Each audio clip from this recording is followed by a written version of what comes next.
The plane was losing altitude fast. Engines screaming. Oxygen masks dropped. Everyone panicking. Both pilots collapsed. Death felt certain. But in seat 14B sat a 22-year-old girl who had never even touched a plane's controls. She stood up. What she did in the next 8 minutes saved 157 lives.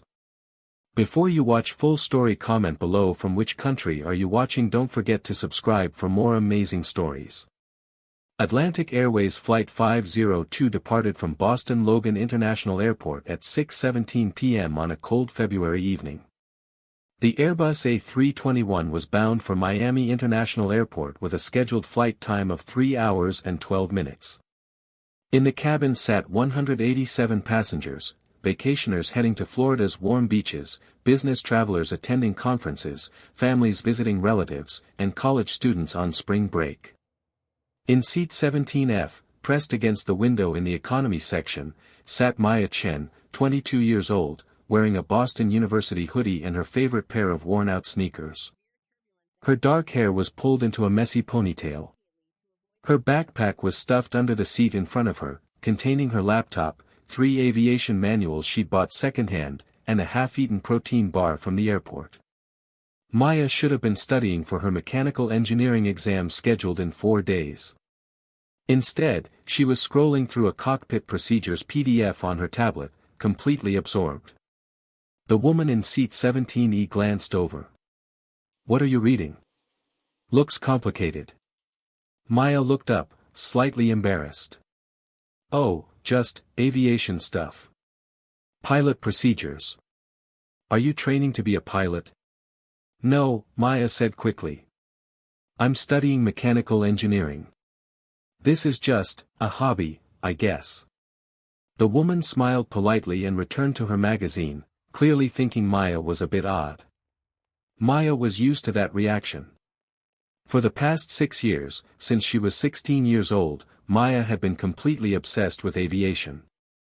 Not with becoming a pilot, she'd never even sat in a cockpit.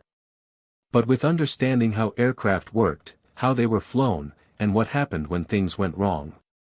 It had started after her uncle, a commercial pilot, had died in a small plane crash when Maya was 16. The accident had devastated her family. Maya had started reading the accident investigation report, trying to understand what had happened. That report led to another, and another. She began watching cockpit videos, studying emergency procedures, learning aircraft systems. Her parents thought it was her way of processing grief. Her friends thought it was weird. Her ex-boyfriend had broken up with her partly because she'd rather watch cockpit documentaries than go to parties. But Maya couldn't stop. She'd spent thousands of hours learning everything she could. She knew the emergency checklist for engine failures on a Boeing 737. She understood the difference between Dutch roll and phugoid oscillation. She could explain how fly-by-wire systems worked in an Airbus A320 family aircraft, which included the A321 she was currently sitting in.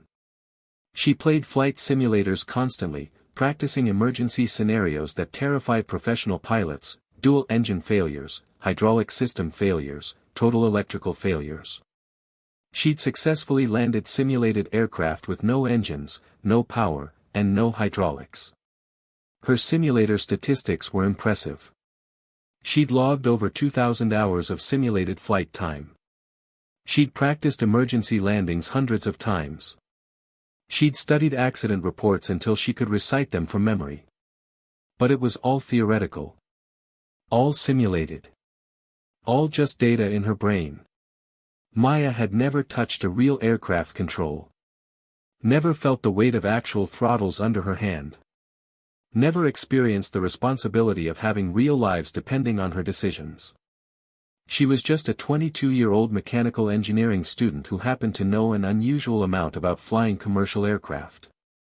What Maya didn't know, as she sat in seat 17F reading about emergency descent procedures, was that in approximately 47 minutes, all of that theoretical knowledge would become desperately, urgently, terrifyingly real. The flight attendants moved through the cabin with their beverage cart. The man in seat 17D was working on his laptop. The couple in seats 17A and 17B were sleeping, their heads resting together. Everything was routine. Everything was normal. In the cockpit, Captain James Walsh, 51 years old, sat in the left seat with 19,000 hours of flight experience. First Officer Lisa Park, 34 years old, occupied the right seat with 6,800 hours. They were both experienced, professional, competent pilots. They had no reason to expect anything unusual about this flight. Atlantic Airways Flight 502 cruised smoothly at 31,000 feet, following its programmed route down the Atlantic coast. The engines hummed steadily. The autopilot flew with mechanical precision. The weather was clear. Air traffic control reported no issues. It was a perfect flight. For 47 more minutes. At 7:04 p.m., Maya noticed something odd. She had just put away her tablet and was looking out the window at the darkening sky when she felt a subtle change in the aircraft's engine noise. It was barely perceptible, most passengers wouldn't have noticed it at all. But Maya had listened to thousands of hours of cockpit audio. She knew what normal sounded like. The right engine, the one on her side of the aircraft, sounded slightly different. The pitch had changed. Just a fraction. Just enough. Maya pressed her face against the window and looked back at the engine nacelle. In the fading light, everything looked normal. The engine was running. The cowling appeared intact. Nothing seemed wrong. She told herself she was being paranoid. She'd been studying aviation for so long that she was probably imagining problems that didn't exist. She settled back in her seat and tried to relax. 3 minutes later, it happened again. The engine noise changed. This time, it was more pronounced. A slight surge, then a return to normal. The man in 17D looked up from his laptop. "Did you feel that?" "Feel what?" the woman in 17E asked. "I don't know. Something felt off." Maya's heart started beating faster. She pressed against the window again and stared at the engine. For a moment, she thought she saw something. A flicker. A brief flash of light from inside the cowling. Then it was gone. Normal engine glow. Normal sound. Nothing wrong. Maya pulled out her phone and opened her Notes app. She had detailed information about the Airbus A321 stored there. She scrolled to the section on engine failures. The A321 was powered by two CFM56 or IAE V2500 engines, depending on the variant. Both were reliable turbofan engines with excellent safety records. Engine failures were rare. But they did happen. Warning signs of impending engine failure could include unusual vibrations, changes in engine sound or pitch, fluctuations in engine parameters, visible flames or sparks from the engine, burning smell in the cabin. Maya sniffed the air. No burning smell. She placed her hand against the fuselage wall. No unusual vibrations. Maybe she really was just paranoid. In the cockpit, Captain Walsh was reviewing the flight plan when a yellow caution light illuminated on the engine indication and crew alerting system display. English 2 oil press, the display read. First Officer Park immediately checked the engine parameters. Engine 2 oil pressure is showing low. Still in the amber range, not red. Walsh frowned. Fluctuation or steady? Fluctuating. It's bouncing between normal and low. Could be a faulty sensor. Keep monitoring it. If it drops into the red, we'll run the checklist. Copy that. In aviation, pilots are trained to distinguish between actual emergencies and false alarms. Modern aircraft have thousands of sensors, and occasionally those sensors malfunction. A fluctuating oil pressure reading could be a genuine problem, or it could be a sensor giving bad data. The pilots watched and waited. For minutes later, the oil pressure dropped solidly into the red zone. English 2 oil press low, the warning system announced in a synthetic voice. Red zone now, Park confirmed. Oil pressure is critically low. Walsh's training kicked in immediately. Alright, we have an actual problem. Pull out the QRH. Engine low oil pressure checklist. Park grabbed the quick reference handbook, a thick binder containing emergency procedures for every possible malfunction. She flipped to the engine section. Engine low oil pressure checklist, she read aloud. Thrust lever affected engine, reduced to idle. Walsh pulled the right engine thrust lever back to idle position. The engine power decreased significantly. Oil pressure? Walsh asked. Park checked the display. Still red. Still critically low. They continued through the checklist. With each step, the situation became clearer. Engine 2 was losing oil. Without oil, the engine's internal components would overheat, seize, and eventually fail catastrophically. We need to shut it down, Walsh said. Before it destroys itself.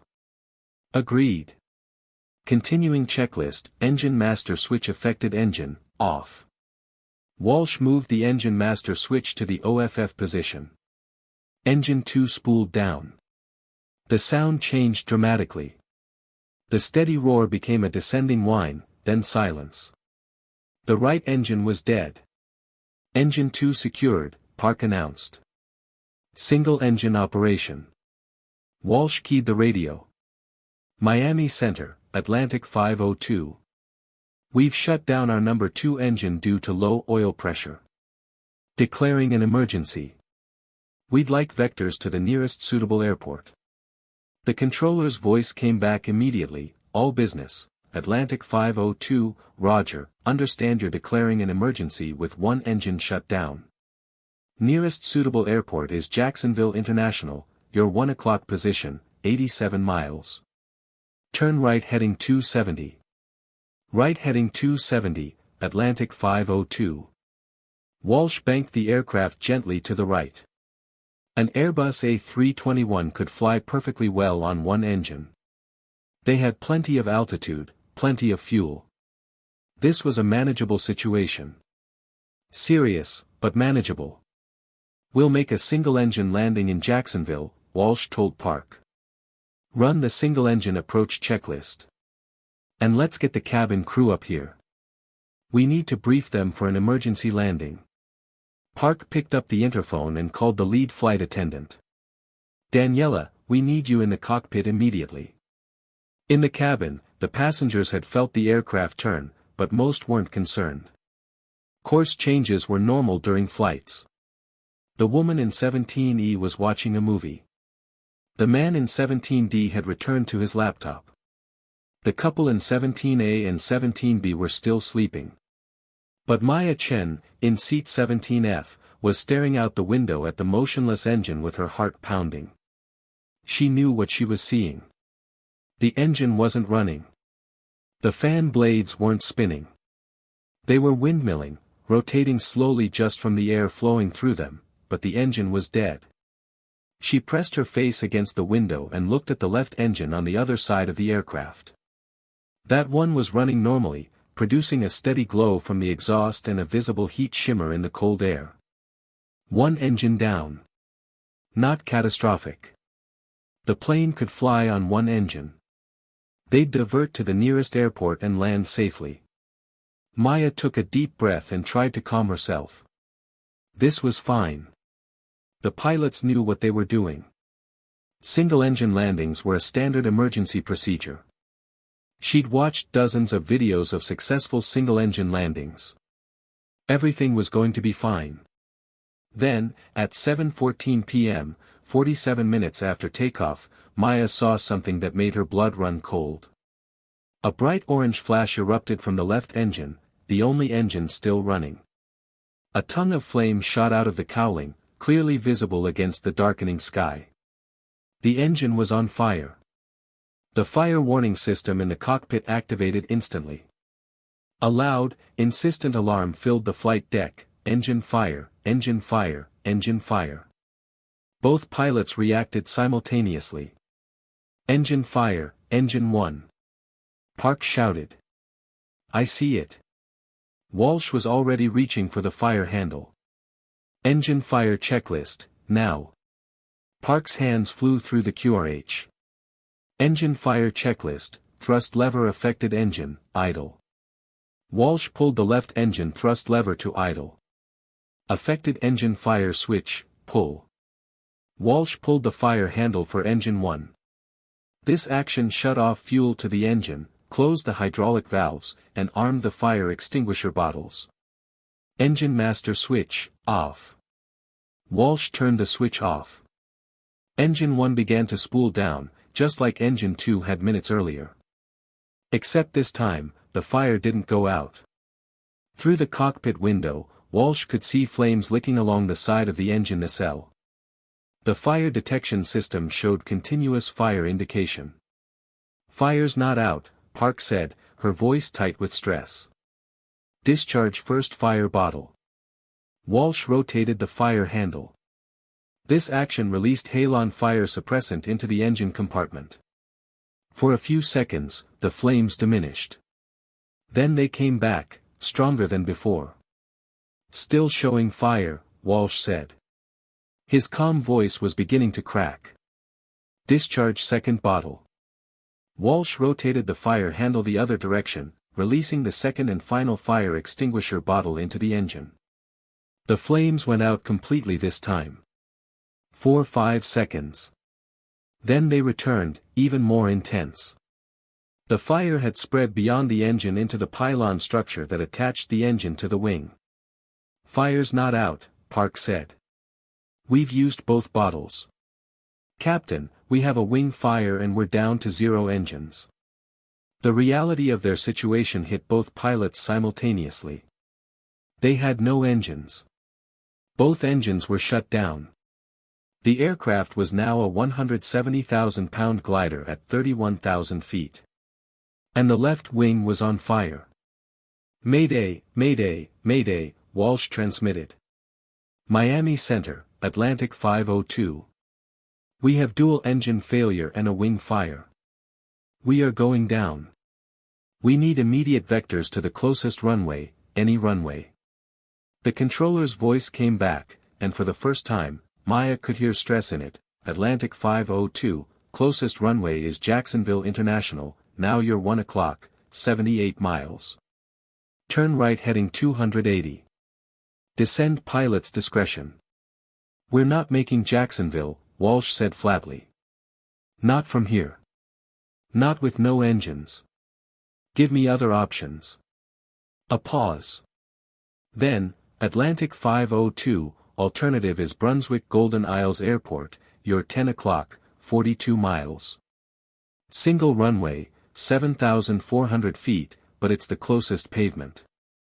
Walsh did quick mental calculations. From 31,000 feet with no engines, an A321 could glide approximately 90 to 100 nautical miles in perfect conditions. But they were heavy, and the wing fire was creating drag. And even if they made it to the runway, landing a burning aircraft. We're taking Brunswick, Walsh decided. Turn left heading 240. In the cabin, passengers were beginning to realize something was very wrong. The woman in 17E pulled off her headphones. Did the engines just stop? The man in 17D was staring at his laptop screen, which showed the flight tracking map. We're descending. Fast. Maya was pressed against the window, watching the fire on the left wing with horror. The flames were spreading. She could see structural damage now. The engine cowling was deforming from the heat. Metal was glowing orange. The couple in 17A and 17B woke up. What's happening? The woman asked. Why is it so quiet? The intercom chimed. The lead flight attendant's voice came through, trying to sound calm but not quite succeeding. Ladies and gentlemen, this is Daniela. We are experiencing a mechanical emergency. The pilots are diverting to the nearest airport. Please remain seated with your seatbelts fastened. We will provide more information as we have it. The cabin erupted. People shouted questions. Someone screamed. Parents clutched their children. A man in first class stood up, demanding answers. Maya pulled out her phone. She opened her flight tracking app. Flight 502 was descending rapidly, 30,000 feet. 28,500, 27,000. She opened her aviation notes and scrolled to the section on dual engine failure. Dual engine failure glide performance. A 3:21 glide ratio, approximately 17:1, can glide 17 nautical miles for every 1 nautical mile of altitude, from 30,000 feet, approximately 5 nautical miles altitude theoretical glide range of 85 nautical miles. This assumes clean aircraft, optimal glide speed, no damage. Ram air turbine, RAT, will deploy automatically to provide emergency hydraulic and electrical power. Maya did the math in her head. If they were 42 miles from Brunswick and descending from 30,000 feet, they should theoretically make it. But that assumed perfect conditions. With a wing fire creating drag and structural damage, the glide performance would be significantly degraded. They might not make it. Maya's hands were shaking as she scrolled to the next section in her notes. Ditching procedure, if landing on water is unavoidable. She stopped reading. She didn't want to think about ditching in the Atlantic Ocean at night. In the cockpit, Walsh and Park were working with desperate focus. Ram air turbine deployed, Park announced. We have emergency electrical and hydraulic power. Airspeed 250 knots, Walsh called out. That's our best glide speed. I'm holding it there. Altitude 25,000 feet. Brunswick is 38 miles, 11 o'clock. I see it. Through the windshield, they could see a scattering of lights on the dark coastline. Somewhere in those lights was Brunswick Golden Isles Airport and a 7,400-foot runway that represented their only chance of survival. Rate of descent is 1,800 feet per minute, Park said. Captain, we're not going to make the runway. Not at this rate. Walsh knew she was right. Basic math, 25,000 feet at 1,800 feet per minute meant approximately 14 minutes of gliding time. At their current ground speed of 250 knots, 287 miles per hour, they would cover approximately 67 miles. But Brunswick was only 38 miles away. They should make it. Except the wing fire was getting worse. Walsh could see it from the cockpit now. Flames trailed back from the left engine pylon, licking along the underside of the wing. The fire was burning through aluminum structure, compromising the wing's integrity. We're losing structural strength in the left wing, Walsh said. I can feel it in the controls. The wing's not responding correctly. Captain, we need to brief the cabin for ditching. Walsh didn't want to give up on the runway. But Park was right. If they couldn't make Brunswick, they needed to prepare for a water landing in the Atlantic. Make the announcement, he said quietly. And may God help us all. In seat 17F, Maya heard the announcement that would change everything. Ladies and gentlemen, this is Captain Walsh. We have experienced a dual-engine failure and are unable to maintain altitude. We will attempt to reach Brunswick Airport, but you must prepare for the possibility of a water landing. Flight attendants, begin emergency landing procedures. The cabin exploded into panic. People were screaming, crying, praying. A man tried to force open the emergency exit. Flight attendants rushed to restrain him. Maya sat frozen, her mind racing through everything she knew about ditching procedures. Impact with water at high speed can break the fuselage. Aircraft will sink in 2 to 7 minutes depending on damage. Survival rate for ocean ditching, approximately 50% at night. In cold water, survival rate drops significantly. She looked around the cabin at the terrified faces. 187 passengers. 6 crew members. 193 people who were probably going to die in the next few minutes. Unless. Maya stood up. Her legs were shaking, but her mind was suddenly, crystalline clear. She pushed past the woman in 17E and stepped into the aisle. The flight attendants were demonstrating brace positions while passengers screamed and cried around them. Maya walked toward the front of the aircraft, toward the cockpit door. A flight attendant grabbed her arm. "Ma'am, sit down. Return to your seat immediately." "I need to talk to the pilots," Maya said. "Absolutely not. The cockpit is sealed during emergencies. Return to your seat." "I know how to fly this plane," Maya said. The words sounded insane even to her own ears. "I know the systems. I know emergency procedures. I might be able to help." The flight attendant stared at her like she was crazy. "You're a passenger. You're not a pilot. Sit down before I have you restrained." Maya pulled out her phone and thrust it toward the flight attendant. On the screen was her flight simulator statistics: 2,000 plus hours, hundreds of emergency scenarios, successful landings under impossible conditions. "I've been training for this for 6 years, Maya said desperately. "I know this aircraft. I know the A321 inside and out.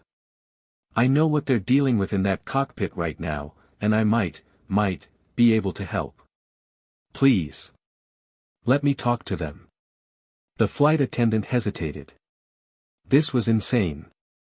Against every protocol. Against every regulation. But they were going down anyway. What did protocols matter when everyone was about to die? "Wait here," the flight attendant said. She ran to the cockpit door and picked up the interphone. "Captain, I have a passenger out here who says she knows how to fly and might be able to help. She's showing me flight simulator statistics. I know it sounds crazy, but—" "Send her in," Walsh interrupted. "At this point, we'll take help from anyone." The flight attendant pressed the code on the keypad. The cockpit door lock clicked open. "Go," she told Maya. "And God be with you." Maya stepped through the door into the cockpit. What she saw made her stomach drop. Both pilots sat in their seats, gripping the controls, staring through the windshield at the distant lights of Brunswick Airport. The fire warning lights flashed red. The altitude indicator unwound steadily: 22,000. 21,800, 21,600. And through the left cockpit window, Maya could see the wing burning. Flames trailing back. Structural metal glowing orange in the darkness. Captain Walsh turned and looked at her. His face was gray with stress. "Who are you?" "My name is Maya Chen. I'm a mechanical engineering student. I've spent 6 years studying aircraft systems and emergency procedures. I've logged over 2,000 hours in flight simulators, most of it emergency scenarios." She spoke fast, knowing how insane this sounded. "I know the A321. I know dual-engine failure procedures. I know ditching procedures. I know what you're up against and I might be able to help." Walsh and Park exchanged glances. They had maybe 10 minutes before they either reached a runway or hit the water. They were already committed to their course. What could a 22-year-old passenger possibly offer? But Walsh had been flying for 30 years.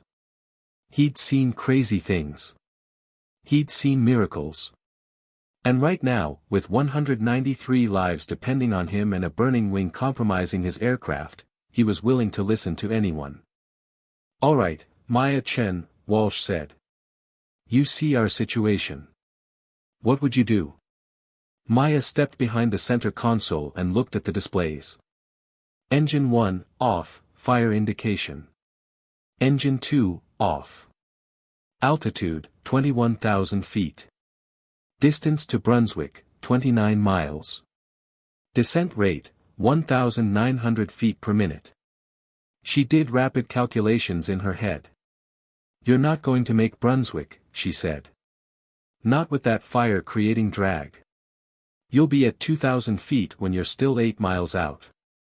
"We know," Walsh said grimly. "We're preparing to ditch." "No," Maya said. "Don't ditch. Look at your moving map." Park pulled up the navigation display. It showed their position, the coastline, airports, and terrain. See that? Maya pointed at a thin line on the display. That's Interstate 95. 6-lane highway. Long straight sections. If you can make it to the coast, and you can make it to the coast, you can land on the highway. Walsh stared at the display. Land on a highway? At night? With a burning wing? Yes. It's been done before. U.S. Airways 1549 landed on the Hudson River. Gimli glider landed on a closed runway. This is possible. Those were controlled landings. We have fire damage. The left wing could fail at any moment. Which is why you need to land now, not in 10 minutes when you're trying to ditch in the ocean. The highway is closer than Brunswick. And it's concrete, which means if you land hard, you have a chance of walking away. If you ditch in the ocean at night with a compromised wing, you'll break up on impact and everyone dies. Park was already looking at the highway on the map. She's right, Captain. I-95 is 14 miles away. We can make that. And there's a straight section just south of Brunswick. Maybe 2 miles of straight road. Walsh's mind raced. Landing on a highway was insane. Illegal. Dangerous. But ditching in the ocean with a burning wing was suicide. All right, he decided. We're landing on I-95. Maya, if you know this aircraft like you say you do, then talk me through it. What do I need to know? Maya felt adrenaline surge through her body. This was it. Everything she'd studied. Everything she'd practiced. All the theoretical knowledge was about to become terrifyingly real. First, she said, her voice steady despite her racing heart, you need to dump fuel. You're too heavy for a safe landing. There's a fuel jettison switch on the overhead panel. Park reached up and flipped the switch. Fuel dumping now. Second, you need to configure for landing. I know you have no engines, but you still have emergency hydraulic power from the ram air turbine. Extend flaps to position 3. That'll give you more lift and allow a slower approach speed without stalling. Walsh moved the flap lever. The flaps extended with a whir of hydraulic motors. Flaps 3. Good. Now, your approach speed should be 140 knots. Any slower and you risk stalling. Any faster and you'll overrun the highway or hit obstacles. How do I maintain 140 knots with no engines? Pitch control. Nose down to accelerate, nose up to slow down. You're trading altitude for airspeed. You have 20,000 feet. That's enough if you manage it correctly. Walsh nodded. This girl knew what she was talking about. What else? The fire on the left wing is compromising the structural integrity. You're going to have differential lift. The left wing is going to produce less lift than the right. That means you'll naturally roll left. You need to compensate with right aileron input throughout the approach. I'm already doing that. The wing's getting worse. I know. When you land, you need to touch down right main gear first. If you touch down left main gear first, the weakened wing could collapse and you'll cartwheel.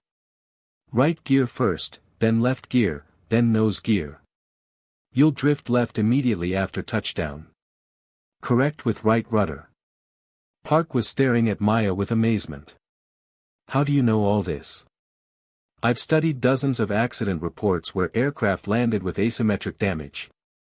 I know what works and what doesn't. Walsh made a decision. Maya, sit in the jump seat behind us. Call out our altitude and airspeed during the approach. We need another set of eyes. Maya slid into the cockpit jump seat and buckled in. Through the windshield, she could see the coastline approaching. The dark ocean. The lights of the highway. And beneath them, 20,000 feet of empty air. Ladies and gentlemen, Walsh announced over the PA, his voice remarkably calm, we will be making an emergency landing on Interstate 95 in approximately 8 minutes. Flight attendants, prepare cabin for emergency landing. Passengers, assume brace positions. In the cabin, people were crying, praying, holding each other. The flight attendants moved through the aisles, helping passengers into brace positions, preparing for impact. In the cockpit, 3 people, 2 experienced pilots and one 22-year-old engineering student, prepared to attempt the impossible. Altitude 19,000 feet, Maya called out. Distance to I-95, 12 miles. You're on profile. Walsh had his hands on the side-stick controller, making constant tiny corrections. The aircraft wanted to roll left. The damaged wing was creating unpredictable aerodynamics. The wing fire is spreading, Park said quietly. Maya could see it through the window. The flames had reached the wing root now. The entire left engine pylon was engulfed. Metal was melting. How long until structural failure? Walsh asked. Unknown. Could be 2 minutes. Could be 2 seconds. Then we better land fast. The coastline grew closer. Maya could see individual cars on the highway now. Tiny dots of light moving in both directions. Altitude 15,000 feet. Speed 220 knots. You're too fast. Nose up. Walsh pulled back on the side stick. The nose rose slightly. The speed decreased. Captain, Park said, we need to contact state police. Clear the highway. Do it. Park switched radio frequencies and transmitted, any station, this is Atlantic Airways Flight 502, emergency traffic. We are landing on Interstate 95 southbound, approximately mile marker 38. We need the highway cleared immediately. Repeat, we are landing a commercial aircraft on I-95. A shocked voice responded, say again your last. We are landing an Airbus A321 on Interstate 95 in approximately 6 minutes. Clear the highway. Now. Copy, we're contacting Georgia State Patrol. Clearing the highway. Walsh could see I-95 clearly now. 6 lanes of traffic. Cars and trucks moving in both directions. There was no way to clear it completely in 6 minutes. We're landing whether it's clear or not, he said. Maya, talk me through the final approach. Maya's hands gripped the jump seat armrests. She forced her voice to stay calm. Altitude 10,000 feet. Speed 180 knots. Good. At 5,000 feet, extend landing gear. We have no hydraulic pressure for landing gear. Yes you do. The ram air turbine provides emergency hydraulics. You just need to use the gravity extension handle. Park found the handle and pulled it. The landing gear free fell from their bays and locked down with a heavy thunk. 3 green lights appeared on the panel. Gear down and locked, Park confirmed. Altitude 8,000 feet, Maya called. Speed 165 knots. Reduced to 140 knots. Walsh pulled back on the side stick. The speed decreased, 160. 155, 150. The left wing shuddered violently. A loud crack echoed through the cockpit. Structural failure. Park shouted. The wings breaking apart. Through the window, Maya saw a section of the left wing's trailing edge tear away. The piece tumbled back into the darkness. Hold it together, Walsh said through gritted teeth. Just hold together for 3 more minutes. Altitude 5,000 feet. Highway ahead, 2 miles. Maya could see the interstate clearly now. 6 lanes. Some cars had pulled off to the side. But many were still moving, unaware that an airliner was about to land on top of them. Altitude 3,000 feet. Speed 145 knots. Reduced to 140. Walsh made the adjustment. The aircraft was barely controllable now. The damaged wing created terrible handling qualities. Every control input had to be precise. Altitude 2,000 feet. 1 mile from touchdown. Speed 140 knots. Perfect. In the cabin, passengers were in brace positions, heads down, hands over their heads. Some were crying. Some were silent. All were praying. Altitude 1,000 feet.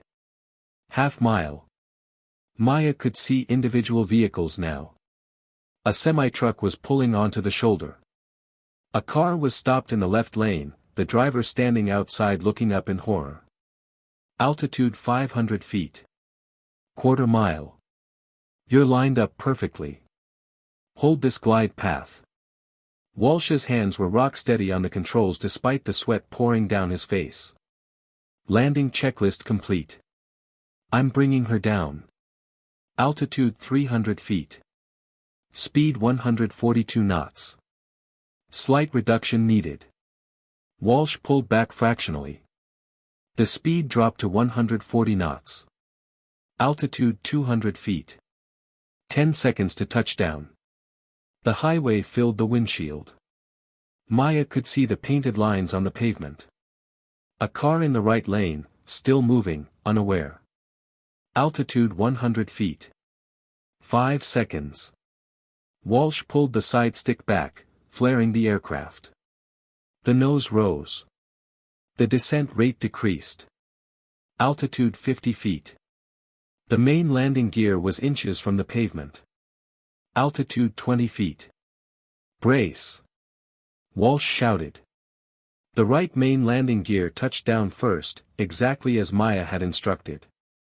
The tires screamed against the concrete. Then the left gear touched down. The damaged wing collapsed immediately. The left wingtip scraped along the highway, throwing up a shower of sparks. The aircraft slewed violently to the left. Walsh stood on the right rudder pedal, fighting to keep the aircraft straight. Brakes! Park shouted. Walsh stomped on the brake pedals. The tires shrieked. The aircraft was still traveling at 120 miles per hour, now skidding sideways down I-95, the collapsed wing gouging a trench in the concrete. They passed a stopped car by inches. The driver dove into the ditch. The aircraft rotated 45 degrees, sliding sideways. Walsh fought the controls, trying to keep the fuselage pointed forward. 100 miles per hour, 80 miles per hour, 60 miles per hour.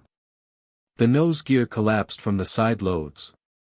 The nose dropped, scraping along the pavement.